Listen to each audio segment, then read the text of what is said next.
Um, Hello, everyone. I just want to welcome you to the class today. Liz's Art from Home. Hope you have a good class. I know it's one of so many people's most famous artists in the world. And Liz, I'll hand the class over to you. Thank you so much, Heidi. Oh, I need to make you co-host. And I'm trying to make me spotlighted. For some reason, it's not letting me do that. You can all see me though, right? Just get 1 minute. I mean, just maybe you need a moment. I just made you co-host. Right, it'll happen. Mhm. So I want to welcome everybody. Good morning. Happy Wednesday, our first Wednesday in August, to Art at Home. And I want to say a major thank you to the Hoboken Public Library, the world's greatest library, because they support the arts and allow us to have these art classes free and open to the public. It's extraordinary what the Hoboken Library does for the community at large. We welcome everyone in Hoboken, obviously, but anyone who is within internet range. So for August, we are having a theme of summer vacation.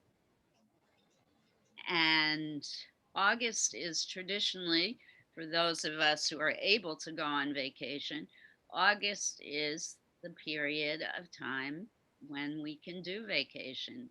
In fact, in France, they take the entire month off, those lucky French. And for our first artist of the month, we are going to focus on a Frenchman, interestingly enough, Claude Monet. And I have chosen Monet because he is an artist who advocated working out of doors. In France, at that particular time, most artists worked in the studio and did not think about going out of doors. If they worked out of doors, they would do quick sketches that they would bring back to the studio where they would do their finished work. But starting pretty much with Monet, all the work was done out of doors. There became an immediacy to the artist's work. They didn't even do preparatory sketches, they just began to work directly on canvas, sometimes not even drawing first. They applied paint directly and quickly to the canvas. So Monet is probably one of the most famous artists in the world, as Heidi just mentioned. Oh, and for those folks out there watching, I failed to mention my name is Liz Ndoye. I have been teaching art, gosh, probably for my entire life, which is to me quite short, but considerably long in years. And I've been lucky enough to have been teaching for the Hoboken Library for quite a while now. And welcome to you all. So we're going to start first by talking a little bit about Monet's life, learning some biographical facts. Then we're going to look at images of his paintings. And then I'm going to give you your assignment so that you can have fun doing your own Monet inspired paintings today. Our goal for you today is for you to create your own landscape. If you are lucky enough to have paint to use today, I'm going to encourage you to go for color. Monet founded a movement in art called Impressionism. And Impressionism was all about color and light. And I'm going to talk more about that in a moment. He was born in November 1840, November 14th, 1840, and he died December 5th, 1926. He's known as the founder or the father of Impressionism. He is the precursor of modernism. As I mentioned before, he painted nature as he perceived it. His goal was not to create nature in a photographic way. He wanted merely to capture his impression. Hence, we're getting in. Sorry, I don't stop. Anybody have a suggestion? I'll fix it. I can. Was that you, Heidi? Okay, good. It Stop. wasn't me. It was somebody joined and was unmuted, but I just muted them. Thank you. Okay, so now that I know that, please remain mute. I forgot to tell everybody the ground rules. If you could remain mute unless you have a comment, and comments are absolutely more than welcome, and you can unmute at that point in time. So he wanted to capture his impressions of nature. He didn't want to recreate photographically the image that he was looking at. He was very interested in the quality of light. He liked painting the same image over and over again at different times of day so he could explore what light did to the objects that he was looking at. He was prolific. He painted hundreds of paintings. He worked outside, which the French called plein air. And the term Impressionism came from the title of one of his paintings called Impression Soleil Levant, or the Sun Rising, which was exhibited in 1874 at the Salon des Refusés, exhibition of rejects. So he worked with a group of artists who were rebels. They were groundbreakers who were breaking all the traditions of the French Academy at that time. They were awesome risk takers. Again, he's most famous for his paintings of the French countryside, probably his paintings of the Rouen Cathedral in 1894, but most famous for the paintings that he did in his garden at Giverny in France in the last 20 years of his life, particularly his paintings of water lilies. His fame and popularity were huge in the second half of the 20th century, when he became one of the world's most famous painters and a source of inspiration for many groups of artists. He studied art in Paris. He went to Algeria for quite a while. He was in the French military. What he saw in Algeria had a powerful effect on his art. He, as other artists we've spoken of before, was very much affected by the light and colors, the bright colors that he saw while in Algeria. He loved things that he saw in the Kasbah and the marketplaces in Algeria, particularly Islamic tile work. He came back to France, where he came under the influence of Basile, the artist Basile, Courbet, and Alfred Sisley. He also worked alongside Renoir, another famous Impressionist artist. I'm sure you've all heard of Renoir. And they became quite a clique. They were a posse. Renoir, Sisley, and Monet were often found painting together. He married, he had children. He moved to England for quite a while, where he became friends with Pissarro and Whistler, and admired the works of John Constable and J.M.W. Turner.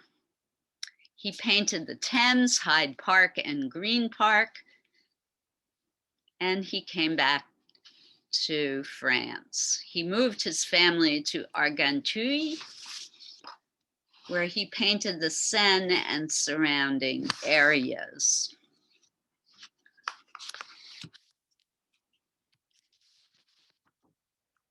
He built his garden and spent the rest of his life painting out of doors. and created the paintings for which he became most famous.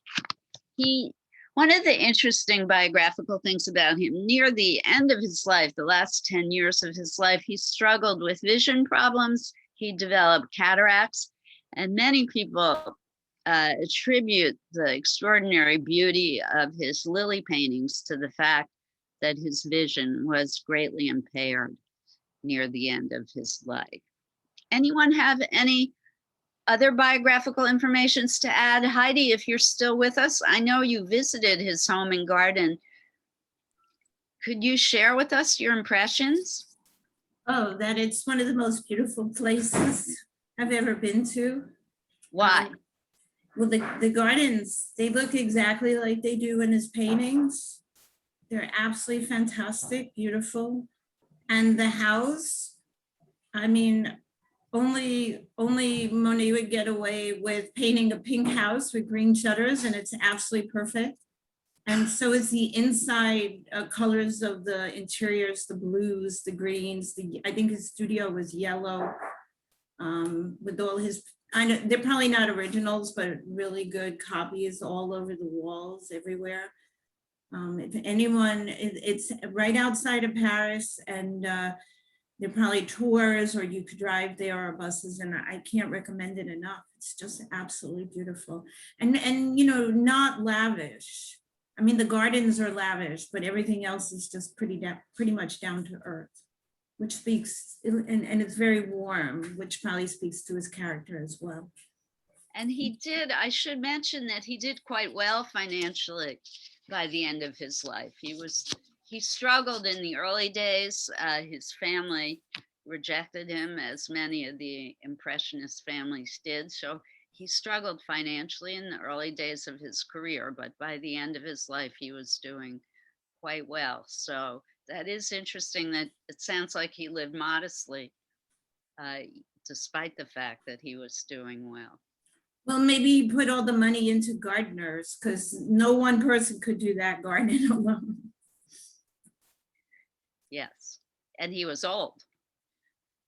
You know, by the time he had that full garden, he was pretty old. Uh-huh. Oh, and Jane put her hand up. So Jane, go ahead, unmute. Thanks, Heidi. Sure. Hello.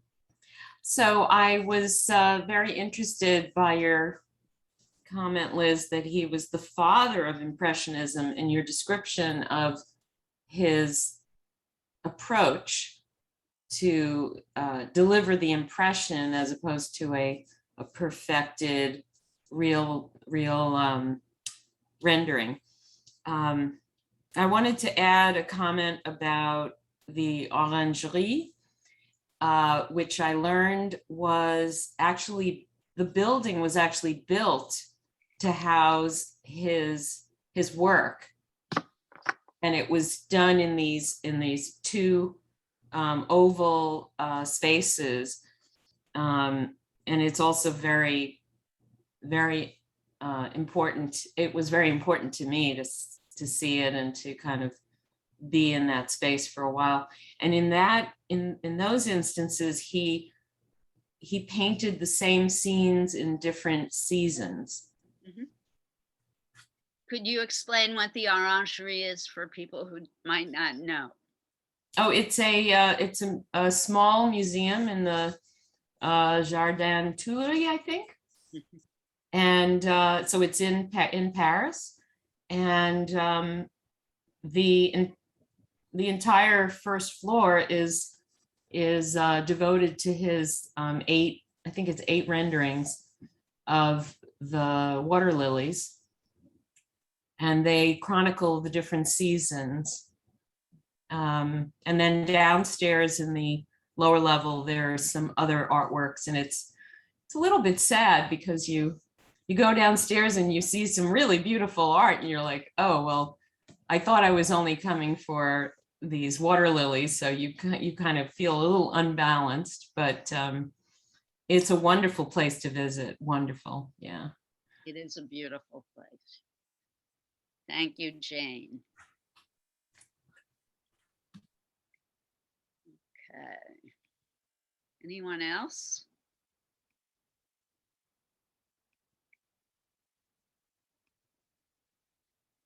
Wow, so many participants. Steve, is Steve a new person today? If you are, welcome, Steve. Or are we sharing Steve's email, I wonder? Steve is a friend of mine, and I did suggest he join your group. Awesome. Well, welcome, Steve.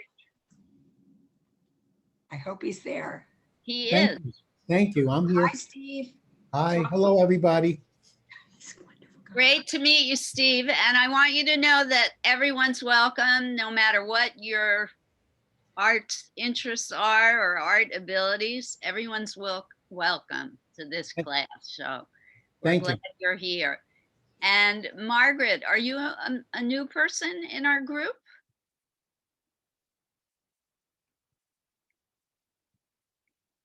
Hello? Yes, It- Margaret. No, actually, it's Lizzie. Oh, okay. I share a Zoom with her and I didn't even realize the name was on there. Not a problem. Welcome back, Lizzie. I'll change my name. All right, so we are going to now look at some of Monet's paintings and talk about them. And this is your opportunity also, folks, to share your thoughts. You can always unmute and give your opinions. It's all good. So I first want to talk about full landscapes, and then we're going to look at the end at his water lilies, his most famous paintings.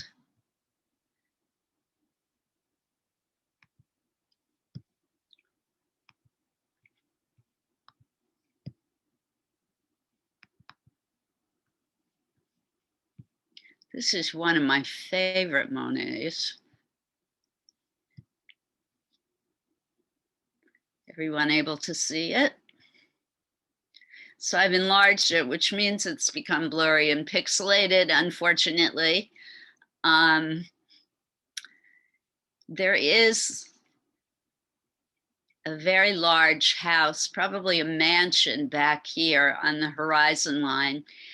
I love this piece because of the tiny, gorgeous dots of red flowers in this, what I'm assuming is like a field of wildflowers. I love the way they are only in this left-hand corner, the left part of the foreground of this image and nowhere else. I think that that really creates a wonderful asymmetrical composition for this painting. And one of the nice things about it being pixelated is it really demonstrates the whole technique of Impressionism. So if you were in a museum and looking at this painting up close,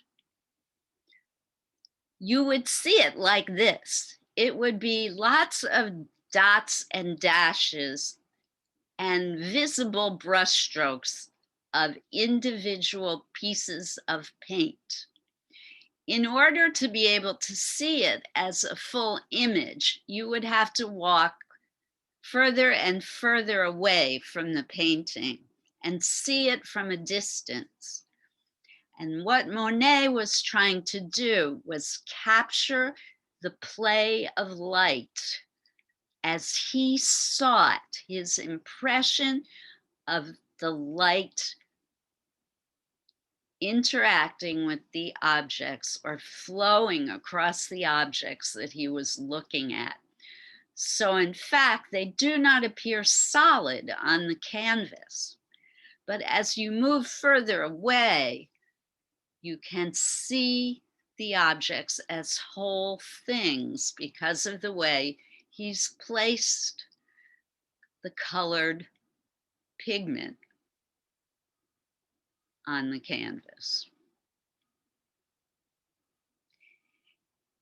And a few things that I want you to notice for when you're doing your work later on today, and we're going to talk about this further on in the lesson. There is a distinct horizon line. Look at where I'm running the cursor across this painting. Artists call this the horizon line. It is a horizontal line that runs across the entire image that divides the painting into the foreground or front and the background or top of the image. And in a landscape, larger shapes go in the foreground, smaller in the background. Monet broke that convention just a little bit by making this fabulous tree so big here. But this is another great compositional technique. He's got the strong vertical of this woman here, dark vertical here is repeated by the dark vertical of this tree back here. And it draws the viewer's eye back towards the horizon line, which creates a really fabulous depth of field. So you can see distance. All right, I feel like I'm talking too much today. If you have any comments, go for it. Just unmute. But let's look at some new stuff.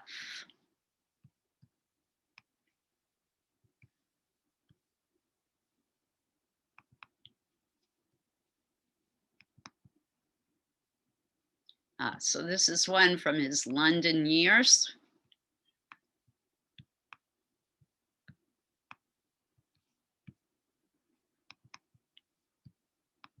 I think you'll recognize this building.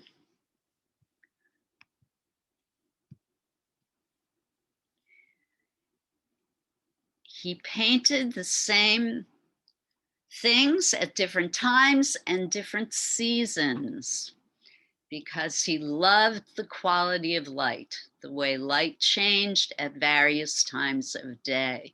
You can really see in this one how he allowed each distinct brushstroke to show he did not smooth out or eliminate texture in his work.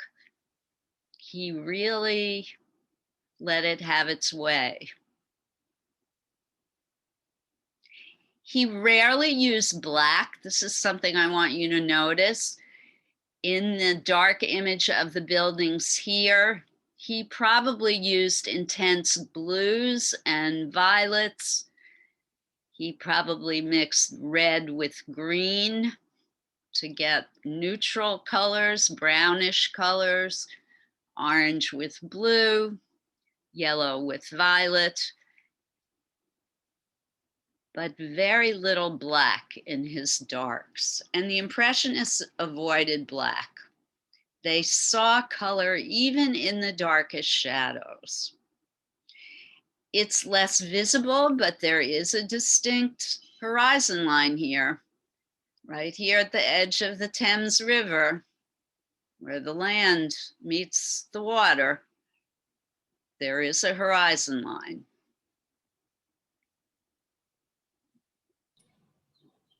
There's also some pointillist influence here.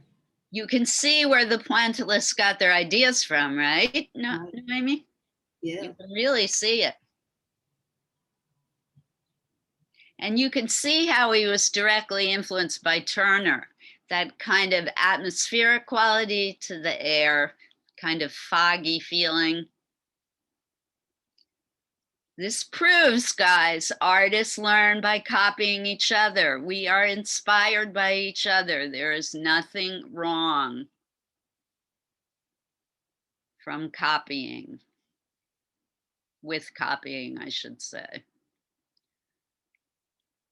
Again, fantastic compositional techniques, the heavy dark shape here, the strong verticals, the shadow of the tower here.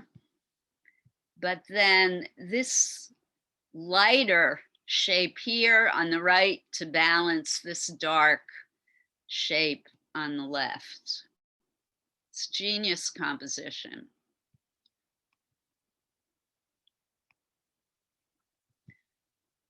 All right. We're going to look at one more full, well, maybe two. This one has really fabulous perspective in it. So I want to look at this one next, and it's kind of a good segue into his later works. These are earlier works. I should have mentioned that first.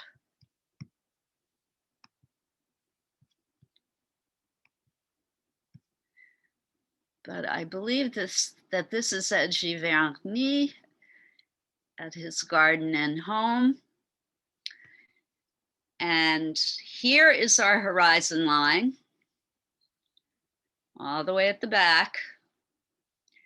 But look at his use of perspective. Perspective is a device that was invented by artists way back in Renaissance times. So we're talking 400 years before Monet began painting. And perspective is still used today, but we have a device. This is 1-point perspective, which I'm going to show you momentarily. And it's done by having a horizon with a point at which all lines converge. You see how the lines of the pathway all meet here in the middle, and they get closer together as they go back in space. Again, the brush strokes are visible. The color is vibrant. His shadows are not gray, but different shades of the colors, the family of colors that they are in. So the greens are in the family of green. The yellows in the shadows are in different families of yellow. There's kind of a brownish yellow and a greenish yellow. He really celebrated color. Within the dark shadows amongst the flowers, it's not really black, but probably lots of different shades of blue, green, brownish greens. I'm not going to go over the color wheel today because we're going to talk more about perspective and how it works in landscape today in a moment. That's going to be the skill portion of our lesson today after we look at his art. Okay, one more full landscape. And then I want to quickly look at the water lilies.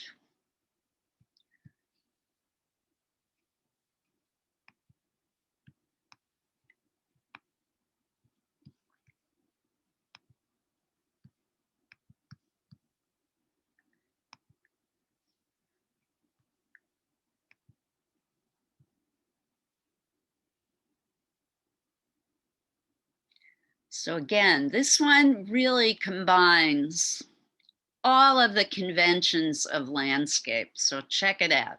We have our horizon line. We have, notice the way this body of water converges back in space. It starts broad in the foreground. And as we go back towards the horizon, the sides of the water get closer and closer and closer together. Larger shapes are always in the foreground. This area of flowers is huge. The area of bushes back here is smaller. Even though the flowers are teeny and create a fabulous texture in the foreground, they dwarf what's in the back. Look at the fabulous highlights, the light highlights, the reflection of the clouds in the water below. Really beautiful. He captures the sunlight, the glints of bright light on the water so breathtakingly well.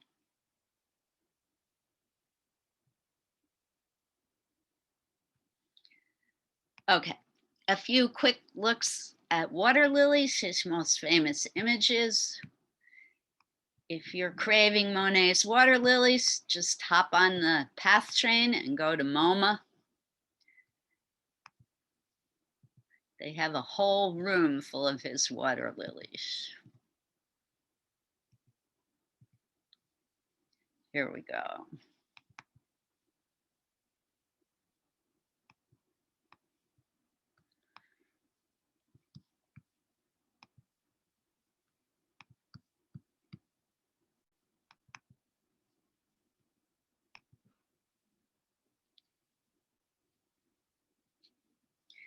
This is one of his more defined images of water lilies.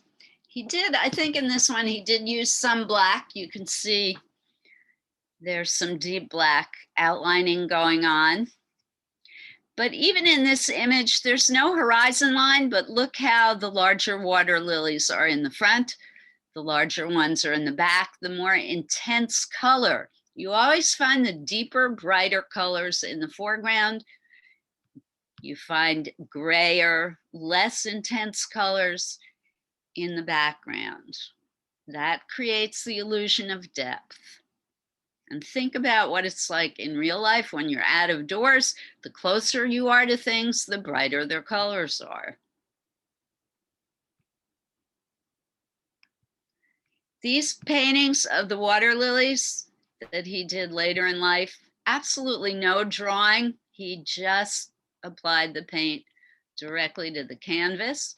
And do remember, his vision was impaired at this point in his life, so he had great difficulty seeing, but he persisted.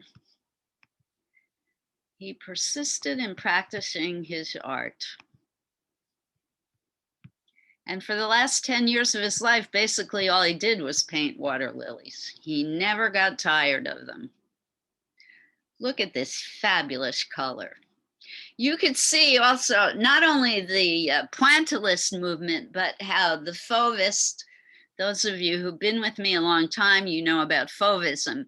You could see where Fauvism grew out of the tradition of Impressionism, and most particularly Monet and his love for bright color. All right, I could show you, we could be looking at his work for the whole 2 hours, but I want you guys to have some fun on your own. Any last minute comments before I go into the skills portion of this lesson? We're gonna look at a few diagrams of 1-point perspective, and then I'm going to tell you the equipment and materials that you need to do your own work, and then it's going to be your time to explore and create. All right, I'm not seeing any hands up, but if you have comments that you want to share about Monet. Oh, I'm sorry, Krishna, that you had to leave.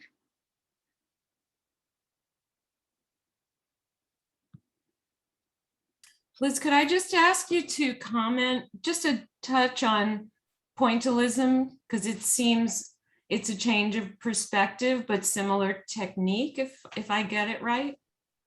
Well, pointillism was just an offshoot of Impressionism, where they explored the whole concept of how you could create this magic with tiny dots, and how you could create a very textured surface that didn't look like anything when you were up close to it, but the further away you moved, the more it looked like something. Okay, thank They you. were intrigued by that whole thing. Thank you. You're welcome. And the pictures we saw are mostly oils. Always oils with Always. Monet, yes.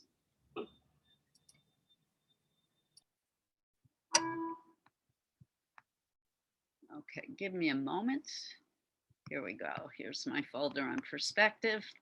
Now, those of you, more veteran artists, if you don't want to watch this portion of the class and you know you have your materials already, just go to work. You don't have to listen to this part, although review is always a wonderful thing, particularly with perspective and truth in advertising. This is one of the most difficult things to teach. Please ask questions if you don't get it. And I'm gonna rush through this, in fact. So this is a really basic elemental drawing of 1 point perspective. And further on in August, maybe even next week, we'll see how we do with 1 point perspective. I'm going to talk about 2 point perspective, and you can have multiple point perspective. Those of you who love it, you can investigate further. You can have 10 point perspective if you're into it. It is a more mathematical approach to doing landscape or architectural graphic type drawing. Again, it was invented by Renaissance artists. If you love it, you need a ruler. I'm not even going to demonstrate it today because I don't love it. I have to say, I am not the kind of artist who employs rulers when I work, but there's nothing wrong with using rulers if you feel comfortable using rulers and it's part of your style, then do it. Whatever works is good. The thing to know, however, is with 1 point perspective, you need a horizon line. And I'm running my cursor along the horizon line in this drawing. The horizon line is always horizontal. It's usually about 3/4 of the way up in the picture. You usually, not always, depends on the artist, you usually want more foreground, more in the front and less in the back or top of your landscape. Why that is? The more you have in the front, the more illusion of depth you can create. Okay, when you have the horizon line, you want to pick what is called your vanishing point. And I'm putting my cursor right where the vanishing point is in this drawing, right dead in the middle. You can have your vanishing point somewhere else. This artist wanted it in the middle. And I chose this drawing because when you put the vanishing point in the middle, your angles, your depth of field is the most dramatic. The vanishing point enables you to create these angles that recede back into space that really show the illusion of space at its most, as I mentioned, dramatic angle. Everybody get this so far? So all your lines will lead back to this 1 point in the distance. And it happens at the bottom. And you can see very indistinctly here, the artist erased the guideline that they had. It happens at the top on both sides and at the bottom. And what these vanishing lines help you do is notice how objects will shrink in size as you get closer to the horizon. Remember what I said, the closer to the front, the larger the objects. The closer to the back and the horizon, the smaller the objects become to the point where they almost disappear, and the closer they get together. Any questions?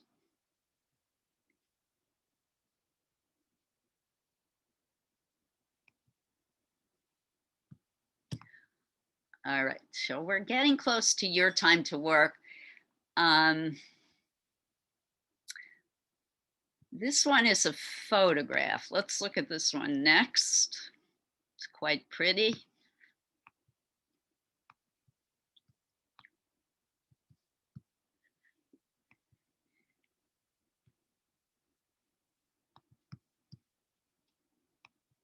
I know many of you are going to be working from photographs today, so I wanted to share a photo. So we have a horizon line. You actually have two horizon lines in this image. One is where the land meets the sea. The other is where the sea meets the sky. I mean, technically speaking, this is your horizon line where the sea meets the sky. But I like this one because the vanishing point is slightly off center. So I'm proving to you that the vanishing point does not have to be dead in the middle of the horizon line. It can be anywhere along the horizon line. But the same rules apply. Notice the way the lines of the fence, your vanishing lines, get closer and closer together as you get closer to your horizon. Notice the way the slats in the walkway get shorter and shorter as you get closer to the horizon. Those are the devices that artists use to make things look three-dimensional and in space on a flat two-dimensional surface. Verticals are a whole nother ballgame. So notice the vertical poles in the fence. They are always perpendicular to the horizon. Do you see that? I should have showed you that with the tree trunks. But perpendicular lines or vertical lines are always perpendicular to your horizon.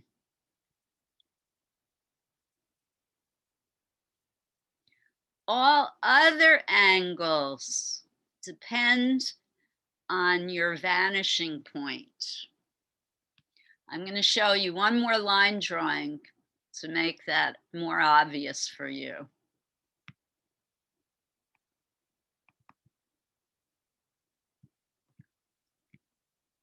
You all saw that one, right?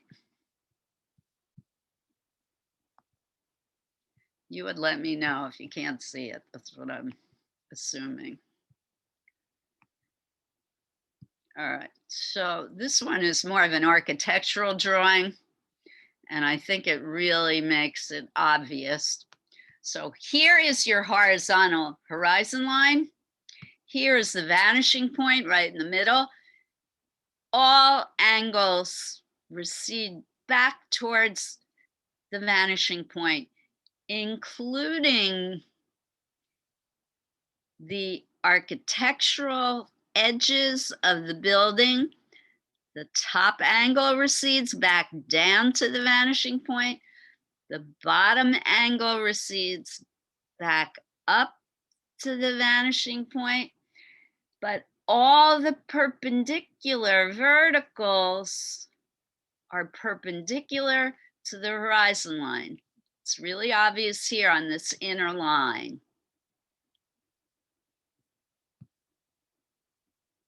The only way to learn how to do this is to do it. That's why I'm not going to demonstrate for you. Sometimes having the teacher demonstrate it makes it harder. You have to do it. So all horizontal lines are parallel to the horizon. All vertical lines are perpendicular to the horizon. All diagonals are going back to the vanishing point. That's what the Renaissance artists invented to create the illusion of space on a flat two-dimensional surface. All right, enough of me talking already. It's enough. I'm putting myself to sleep. Any questions so far? All right, we're making good time. You can unmute if you have a question, kids. Here's the materials you need. Paper, number 2 pencil, watercolor or acrylic paints, water, brushes. I think that's it. A photograph of a landscape, whether it's a magazine photo or a snapshot from a trip you've taken, anything off the internet. Try and get a large image. I wouldn't go for something with a lot of buildings in it today or people. Go for something with a lot of vegetation. That's what Monet really, towards the end of his life, he really only cared about plant life. And since we're working in the spirit of Monet today, go for the plant stuff. So I'm going to give everyone a couple minutes to get their materials, and then I'm going to start working on my painting. And here's a tip: if you start before me, you want to hold your paper horizontal.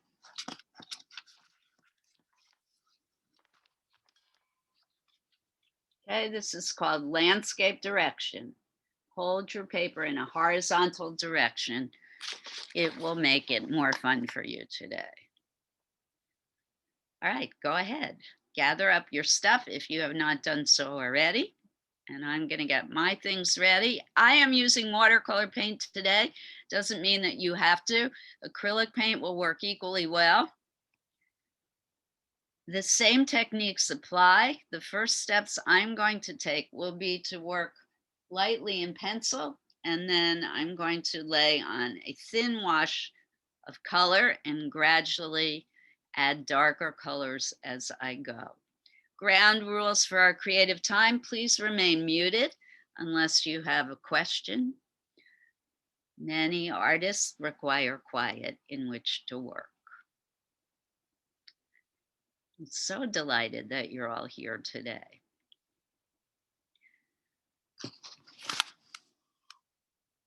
Those of you who are not having the best day today, Monet is a good artist to be working on today because you have a lot of freedom with Monet, a lot of room for error with this kind of Impressionism work.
So I am just now laying out my palette.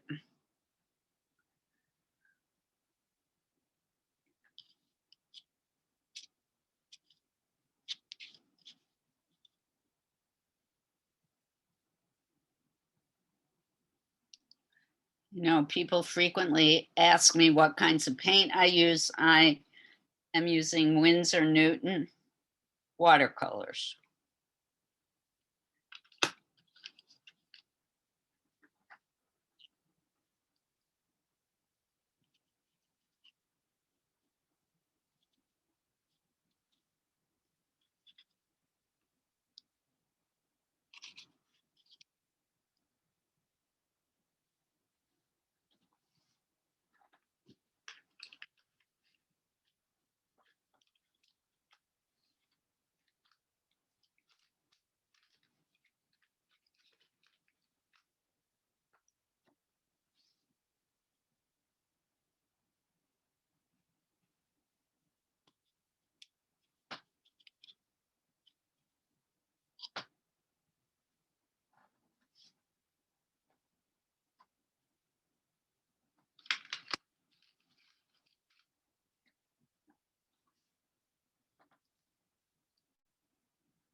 So I'm actually looking at a Claude Monet painting that I'm going to copy. I forgot to mention that's an option for you as well.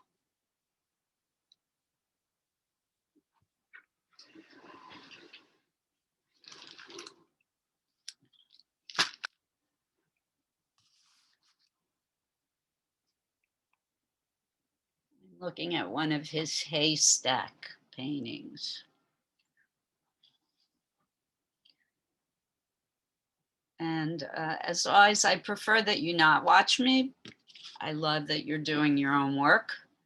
But if you think it will help you to watch me, then feel free. And I'm doing what Monet probably did not do. I am in pencil, lightly putting in my horizon line, and then sketching the larger objects in the painting. Some mountaintops above the horizon line and 2 haystacks.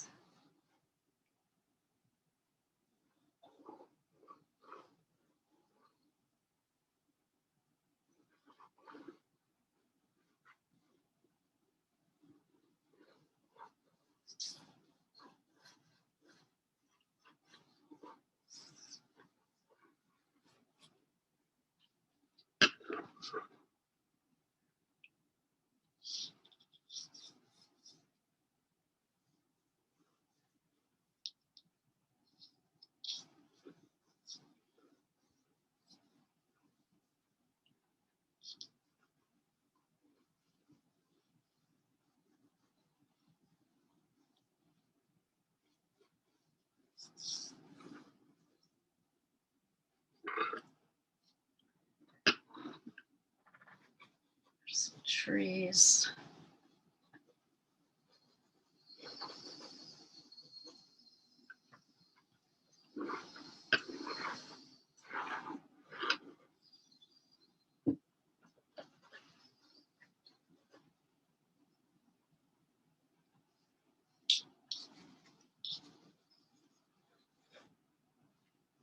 All right, so I have my light pencil sketch, and now I'm going to lay down what are called the wash portion of the picture. And wash basically means I'm going to use more water and less paint. And the reason artists do this is to block out their composition, just to work out where things are going to go in the picture. I don't care about details at this point. I'm just figuring out which shapes are going to go where.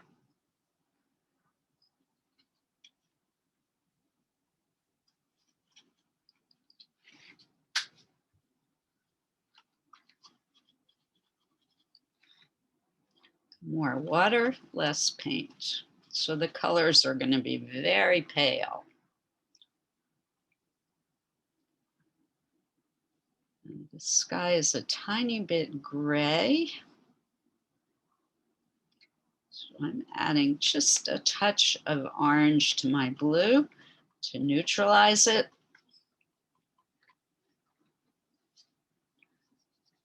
Avoiding black to gray down my colors because, again, the Impressionists didn't use much black.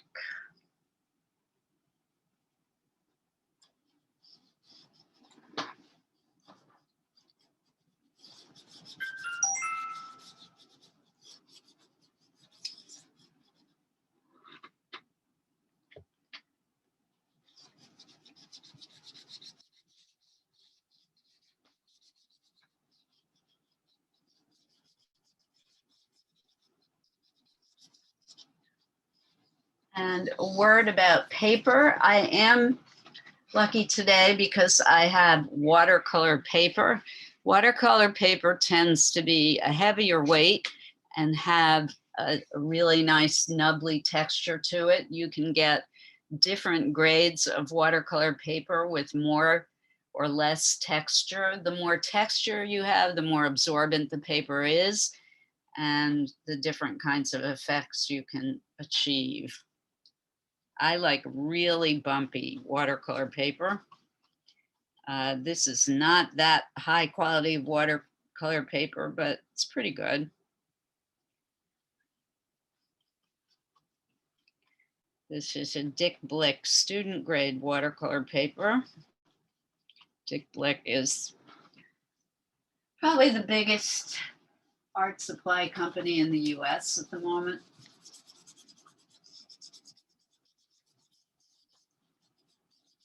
I don't know if it's the best, but it's the biggest.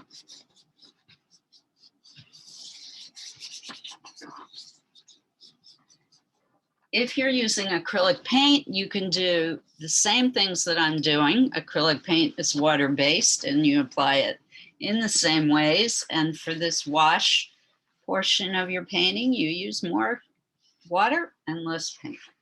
Same technique.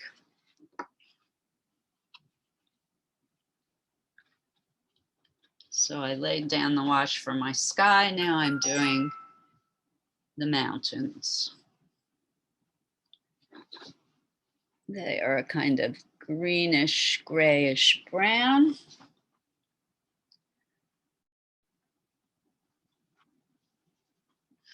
Those of you who've studied the color wheel with me, you know, if you mix green with red, red is the primary, green the secondary. You mix the primary red with green, you're going to get brown. Just a teeny tiny bit of red with the green, and you get a lovely brownish green color.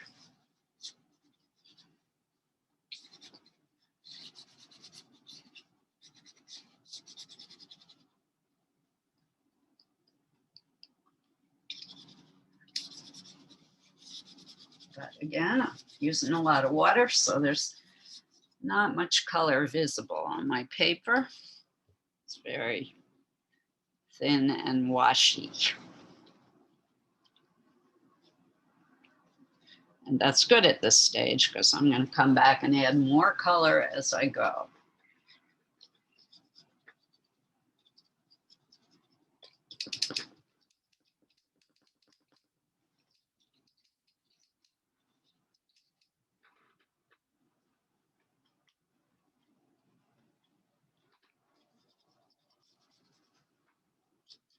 And the other nice thing about starting with a wash is if you make mistakes, you can always let the paint dry and you can cover it up with thicker paint, thicker, darker paint.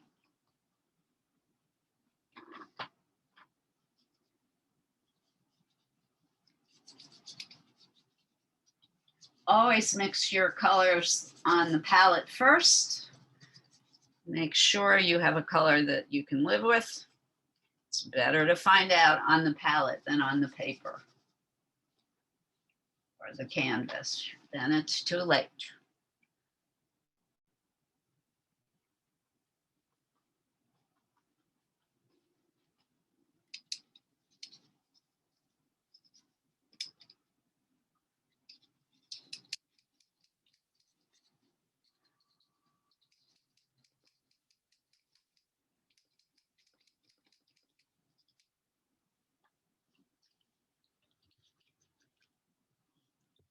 Now I'm doing the grassy field, and the grassy field is much lighter in color than the hilly area. So I'm going to make a warmer yellowy or green.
Everybody doing well?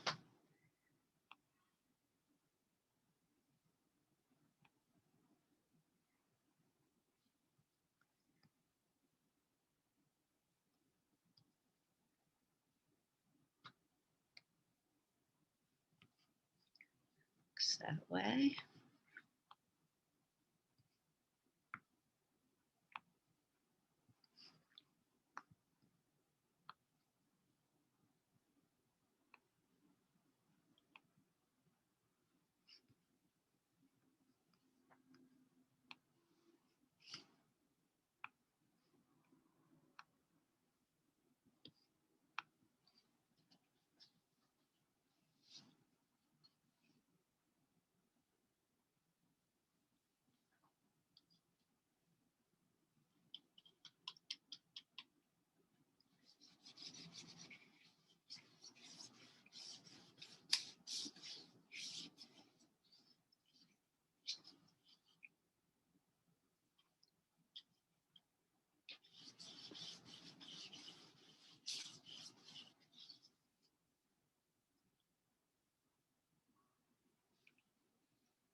Doing the haystacks.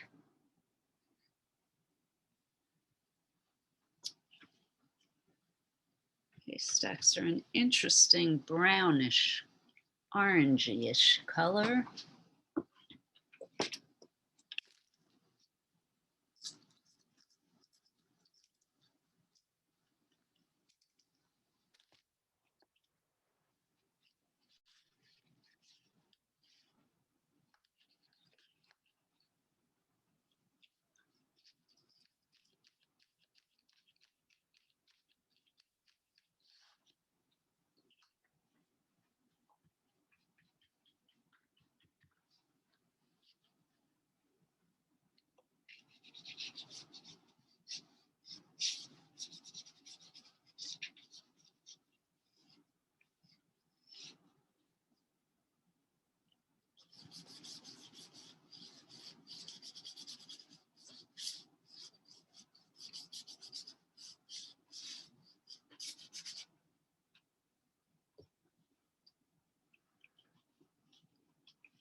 Now I'm going to switch to a smaller brush and I'm going to start adding darker tones.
And remember, when you get to this stage, try and start to leave your brush strokes showing.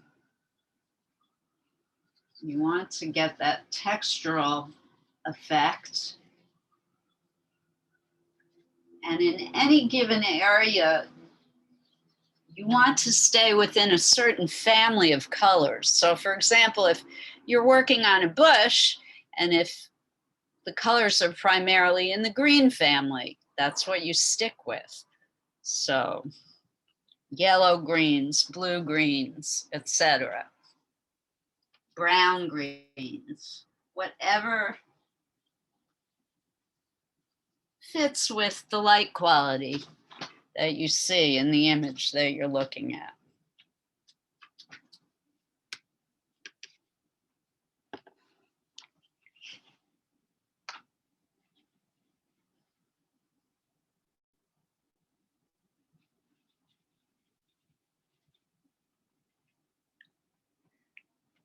And try and avoid black.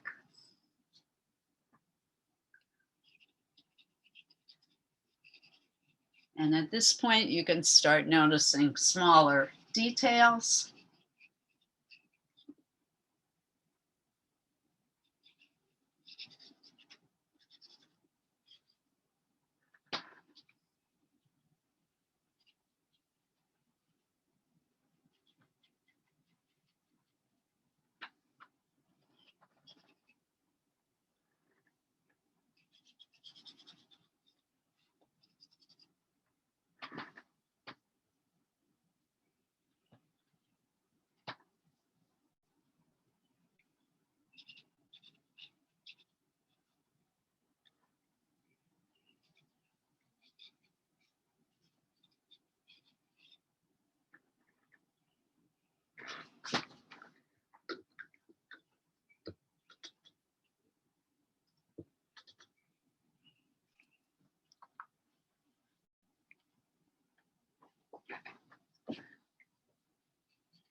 So I'm deliberately kind of dabbing or stabbing with my brush to keep the texture visible.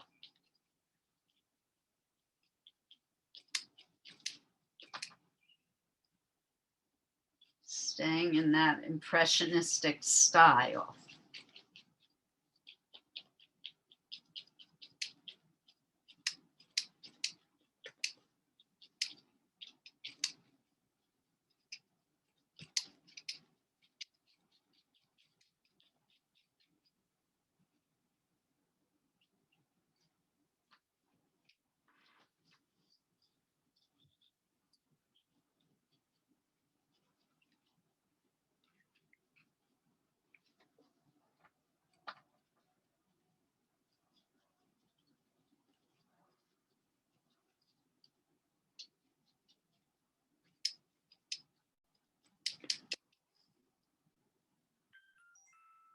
And I'm guessing, I mean, with the haystacks, that's probably exactly the way they looked.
In reality, haystacks are pretty rough. And scratchy looking. So I'm emphasizing that by showing the brush strokes, which is probably exactly what Monet was attempting to do.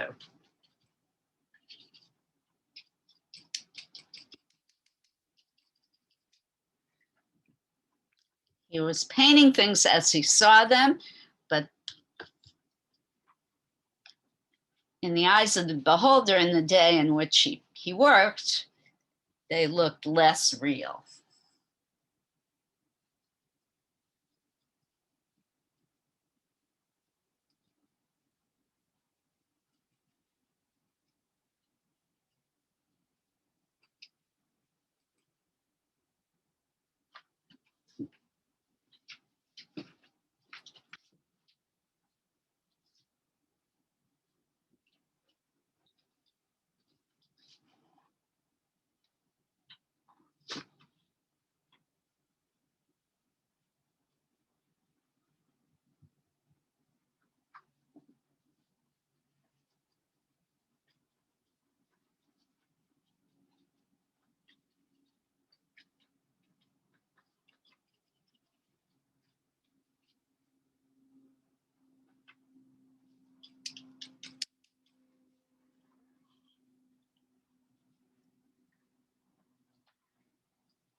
Oh gosh, we have 3 minutes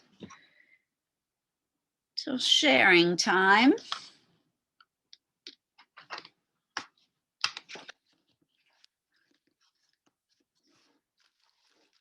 Keep working, keep working. I'm gonna stop for now though.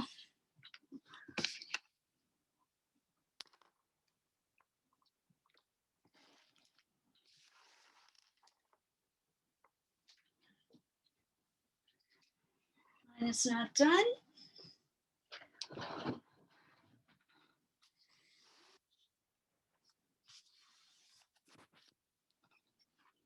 Okay. Say every week, you can always come back to do more.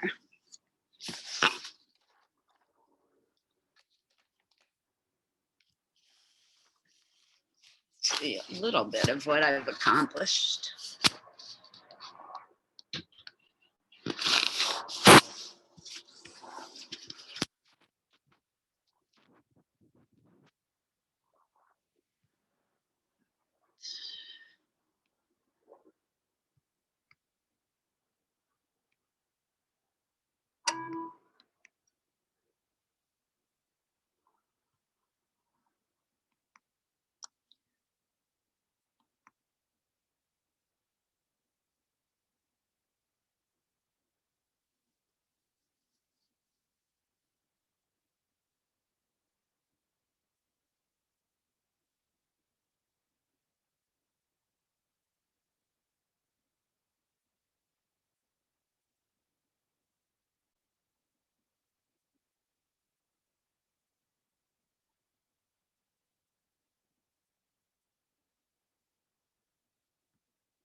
So everyone, I have put the name of our artist for next week in the chat box.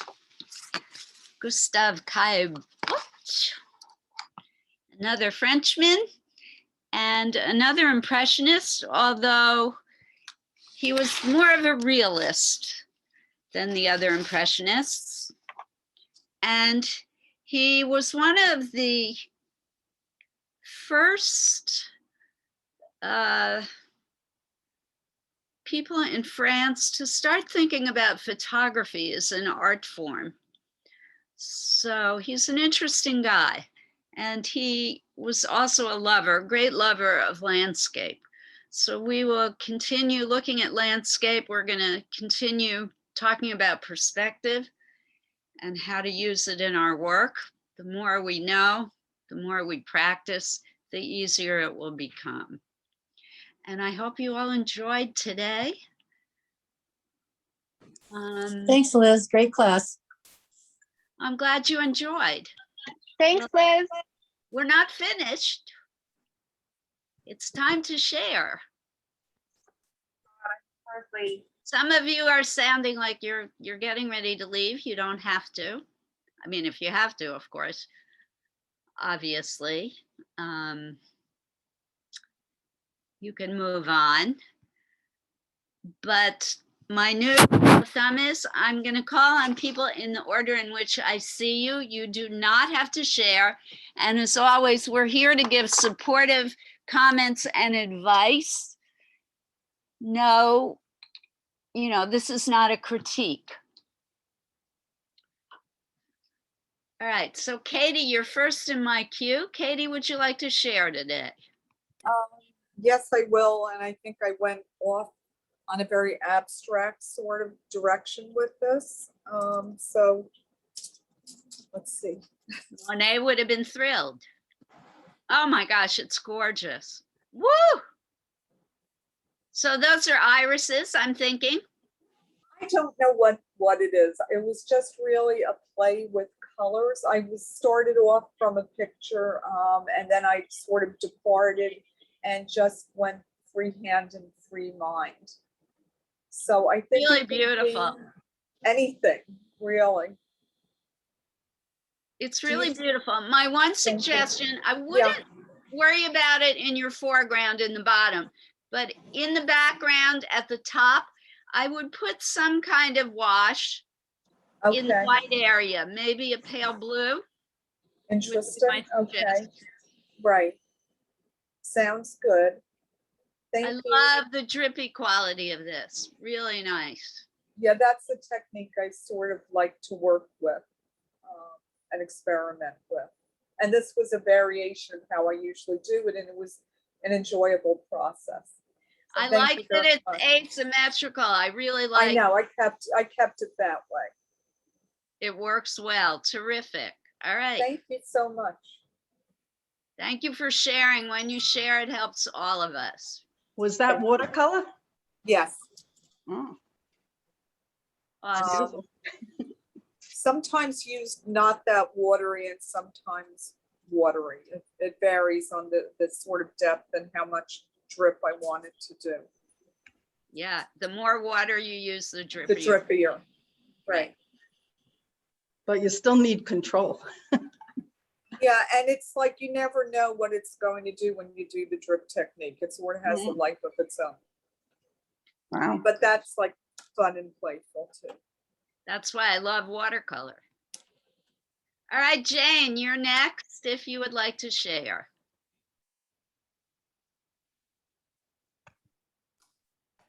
Hello. So I went off and retrieved the painting I started yesterday and started to add white and some more foreground light colors. And I still feel like I have a lot still to do. But I was also conscious of looking for a horizon line so I could begin to give the painting a little more definition. And, it's a little mysterious to work in such a dense field, but I'm spending a lot of time looking at the original, the photo that I took, and hoping to hearing any comments. I love the light highlights. Do more of them, particularly in the foreground. Less in the back, more in the front. Remember, lighter, brighter colors in the front. Okay. That will give the illusion of depth. All right. Thank you. I love the feeling of motion too with the circles, and which goes into the background circle-y kind of thing. Yeah, there is. There's a lot of movement. Not that I know what I'm talking about, but by the way. Yeah, you do. Well, There is- Monet's. There's the kind of movement from the bottom, your left, the bottom left, all the way up to the right-hand corner. Yeah. Yeah, Monet's is a different shape.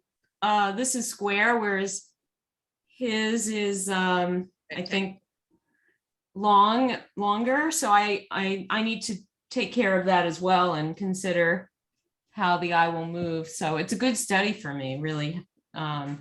helping me. Thank you. Awesome. Thanks, Jane. All right, next up, Margot.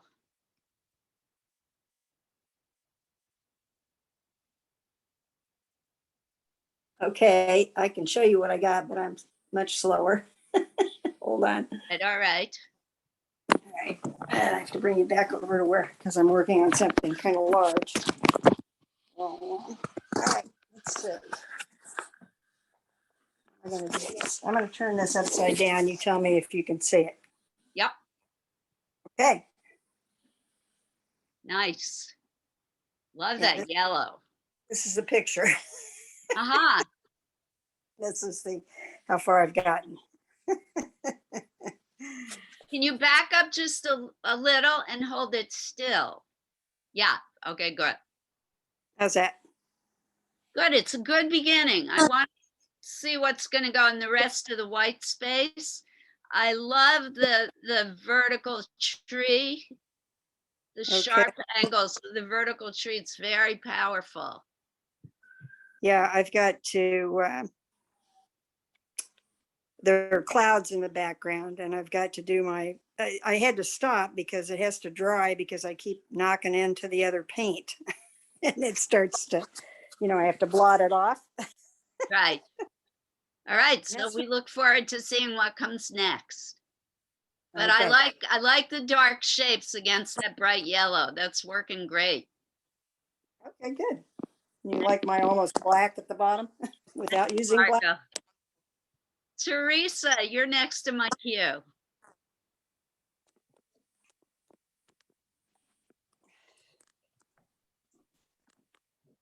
Trying to, okay, I'm unmuted. Yes. Okay, I like the work of Miko Endo, who does the Hoboken landscapes. So I've always Yes. wanted to Mika, try one. yes. Mika's I've one al- of our students. She does, She's I just amazing. love her stuff. So I decided to try this landscape idea, and there were so many issues that you brought up about, I don't know how well you can see this, but Woo, the this is terrific, Teresa. foreground people so much larger than the background. Right? There were all issues that you brought up that I was trying to bring in here. But Yes. anyway, so it's that Hoboken puree, and these will be just impressions of people because I can't draw people. So her work is Look perfect for good me. to me. So that's what I was working on, and then trying to get the perspective and the depth I of, like your composition. I like that the way the people are on your right-hand corner, and then they go back to the left, and then the gazebo is in the left-hand corner. That's awesome, with the skyline running all the way across. That's terrific. Yeah, So I then want to see here more. I think I'm going to make darker. You said to have the more vibrant to the front, to the foreground. Usually the brighter colors are in the front and the grayer colors are in the back. It's beautifully executed so far. Thank you. Here's a tip for next time, Teresa. You want to fill in all your shapes first, even if it's very pale color, Oh, and then come back and work on the details. So I want to see the skyline filled in and the sky above. All right. this is watercolor, which I'm just learning to work with. So at acrylics, I just would have done the background, I can paint over it. But with watercolor, I can't. So that's why I blocked them out. But you're saying, But you could if you use very thin paint, very little paint and more water. But this is a beautiful beginning. I love this painting. Your composition is brilliant. I'm well, just it's saying, Miko's, I'm just copying hers, but thank you. next time it'll be easier for you if you block everything out first. Okay, thank you. Well done. Thanks for sharing. Well, thank you for the class, Liz. I always enjoy it. Well, I'm glad you can come now. Stephanie, you're next.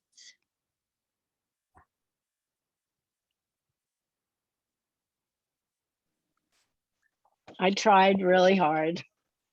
Oh, there's Am I something wrong. blurred? We can't see it. Yeah. I Oh, think do you I'm have the blurred.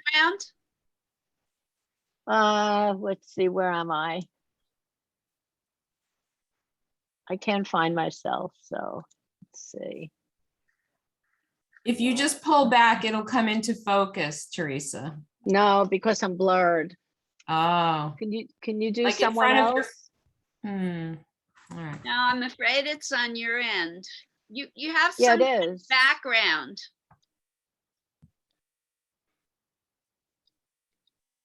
I can't figure out how to do it. It's the background. Yeah, you You have, are still in focus. I am, so why isn't this? I don't because you have understand. your background on. Yeah, I can't figure out how to do it, how to fix it. All right, we're gonna let you play with that and we're gonna come back to you. Okay, And Heather, you're next in my queue. Okay. My lighting might be bad. Oh, Yeah, there is a bit of glare. Yes, step back. Oh, it's so interesting though. I don't think you could see it really. Yeah, the sunlight is, Okay, hold on. Fine.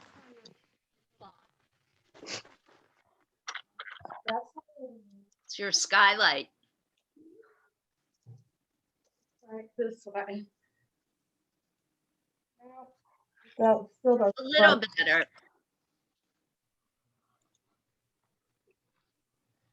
Yeah, hold on. No, the skylight.